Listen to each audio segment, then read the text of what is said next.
Salut les amis, j'espère que vous allez bien. Alors aujourd'hui, on va créer une clé bootable de Windows 10 à partir de l'utilitaire de création euh, exprès de Microsoft. Très pratique et donc on va faire ça ensemble. C'est parti. Donc là, il est en train de préparer des éléments pour que l'installation se fasse sans problème. Alors il vous faut une clé USB, une petite clé USB pour pouvoir faire ça, parce que sinon vous pouvez pas le faire, parce qu'il faut...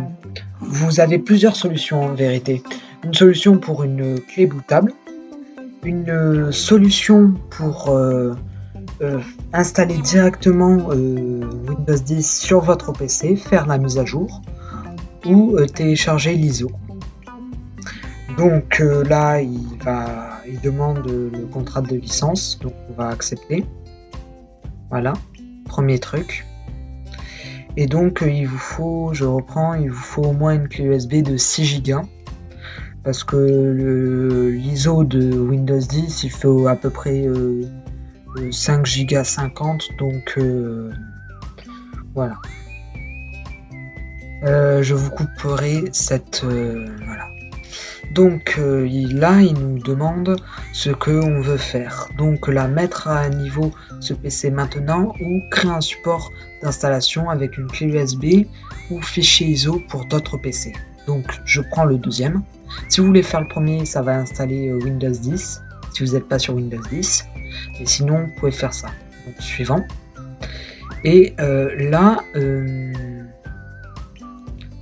voilà. Vous pouvez changer, moi je vais mettre les deux, comme ça il n'y a pas de problème. Français, vous pouvez mettre les langues. Là, suivant. Et donc là, il vous conseille plutôt 8 Go. Suivant.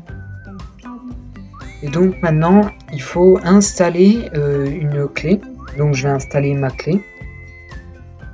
Voilà. Donc actualiser la clé. Et donc là, c'est le lecteur amovible. Tac. Suivant. Il est encore en train de préparer quelques éléments.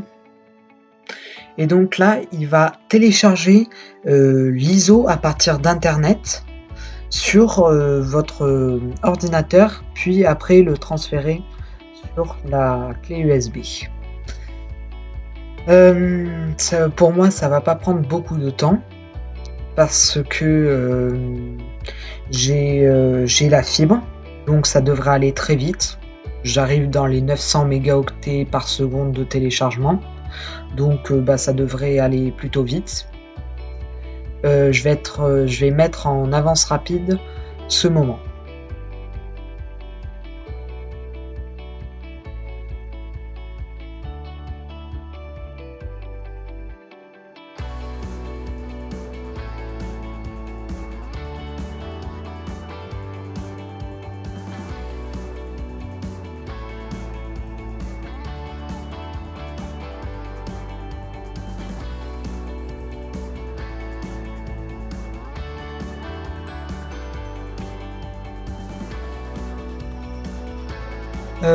Donc là, c'est déjà à 95-96%. Donc il va bientôt avoir terminé le téléchargement. Et ce qui va être un petit peu plus long, c'est qu'il va ensuite transférer du disque dur l'ISO et le mettre à... Là, il est en train de vérifier le téléchargement. Mais après, il va le transférer sur la clé USB. Ça va prendre un petit peu plus de temps parce que la fibre ne fait plus effet. C'est juste le transfert et les clés USB, ça va pas plus de vers 15-20 mégaoctets par seconde. Donc ça devrait prendre un peu de temps. Donc voilà. Là, il est en train de créer le média Windows 10. Il est en train de transférer l'ISO et créer le média pour booter sur un autre ordinateur à partir de la clé USB. Donc là aussi, ça devrait prendre un petit peu plus de temps. Je vais vous avancer ça pour que ça soit plus agréable.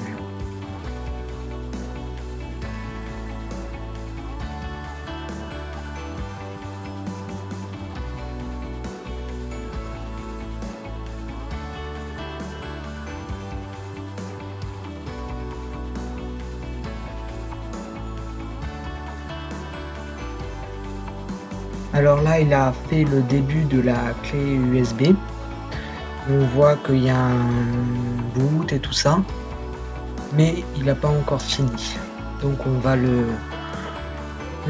laisser continuer.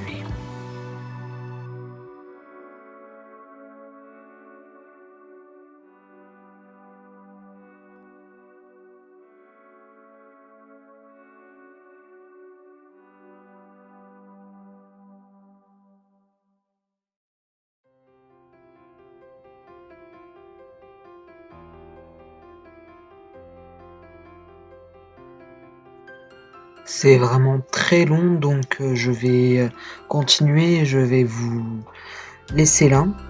Une dernière chose, avant de partir, vous pourriez me dire dans les commentaires si vous appréciez la nouvelle barrière que j'ai mis sur ma chaîne, parce que j'ai mis quand même un petit peu de temps à la faire, et si vous avez des suggestions, faites-les moi savoir. Allez, ciao ciao.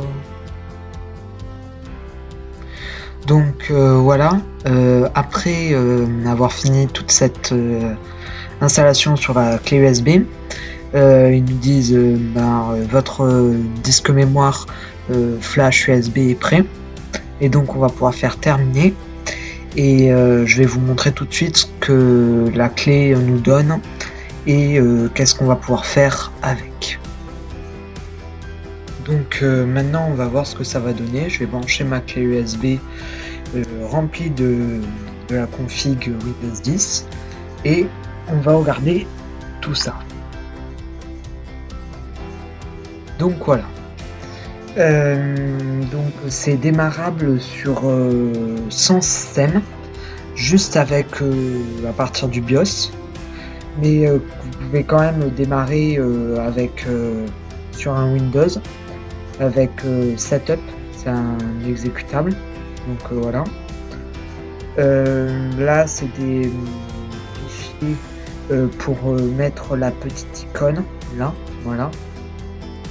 Là c'est le fichier x32 mais qui est nommé en x86, et ça c'est x64, et ça c'est des petits paramètres pour booter sur différents BIOS. Donc voilà.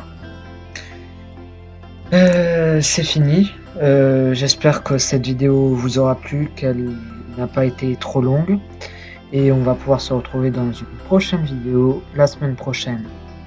Allez, ciao ciao, bye bye.